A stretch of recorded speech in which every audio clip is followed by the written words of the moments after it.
Hi friends, കിച്ചണിലെ പുതിയൊരു വീഡിയോയിലേക്ക് എല്ലാവർക്കും സ്വാഗതം. അപ്പോൾ നമ്മളിന്ന് തയ്യാറാക്കാനായിട്ട് പോകുന്നത് പിണ്ടി ജ്യൂസാണ്. അതായത് നമ്മുടെ വാഴപ്പിണ്ടിയുടെ ജ്യൂസാണ് നമ്മൾ തയ്യാറാക്കാനായിട്ട് പോകുന്നത്.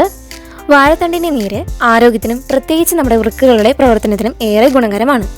പിന്നെ മറ്റൊരു കാര്യം, ഇത് പ്രകൃതിദത്ത ഡയൂറട്ടിക്കായി പ്രവർത്തിച്ച് മൂത്രോൽപാദനം വർദ്ധിപ്പിക്കുകയും ശരീരത്തിലെ വിഷവസ്തുക്കളെയും ചെറിയ വൃക്കക്കല്ലുകളെയും പുറന്തള്ളാൻ സഹായിക്കും. പിന്നെ ഇതിലൂടെ മൂത്രനാളം വൃത്തിയാകുകയും അണുബാധകൾ തടയുകയും ചെയ്യുന്നു. കൂടാതെ പൊട്ടാസ്യം അടങ്ങിയതിനാൽ ഇലക്ട്രോലൈറ്റ് ബാലൻസ് നിലനിർത്തുകയും രക്തസമ്മർദ്ദം നിയന്ത്രിക്കുകയും ചെയ്യുന്നു. അതുവഴി വൃക്കകളുടെ ആരോഗ്യത്തെ കൂടുതൽ പിന്തുണയ്ക്കുകയും ചെയ്യും.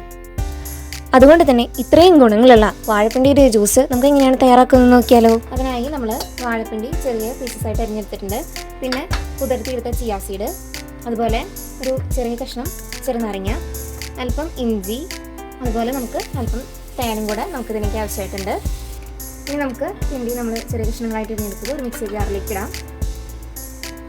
ഇനി നമുക്കിതിലേക്ക് ഒരു ചെറിയ കഷ്ണം ഇഞ്ചിയും കൂടെ ഇടാം. ഇത്രയും വെള്ളം കൂടെ നമുക്കിതിലേക്ക് ചേർത്ത് കൊടുക്കാം. ഇനി നമുക്ക് നല്ലപോലെ അടിച്ചെടുക്കാം കേട്ടോ. അപ്പോൾ ഇതാ നമ്മൾ അടിച്ചെടുത്തിട്ടുണ്ട്. ഇനി നമുക്ക് പിഴിഞ്ഞെടുക്കാം. ഒരു അരിപ്പയിലിട്ട് നമുക്ക് അടിച്ചെടുക്കാം കേട്ടോ. അതുപോലെ നമുക്ക് അടിച്ചെടുക്കാം കേട്ടോ.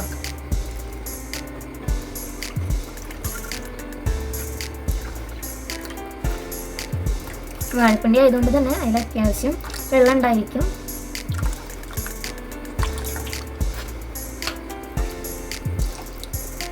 ഇനി നമുക്കിതിലേക്ക് അല്പം ചെറുനാരങ്ങയുടെ നീരും കൂടെ പിഴിഞ്ഞൊഴിക്കാം. ഇനി ഇതിലേക്ക് നമുക്ക് സോക്ക് ചെയ്ത് വെച്ചിട്ടുള്ള ചിയാ സീഡ് ആഡ് ചെയ്ത് കൊടുക്കാം. ഇനി നമുക്കിതിലേക്ക് അല്പം തേനും കൂടെ ചേർത്ത് കൊടുക്കാം. 2 ടീസ്പൂൺ തേനും കൂടെ നമുക്ക് ചേർക്കാം കേട്ടോ.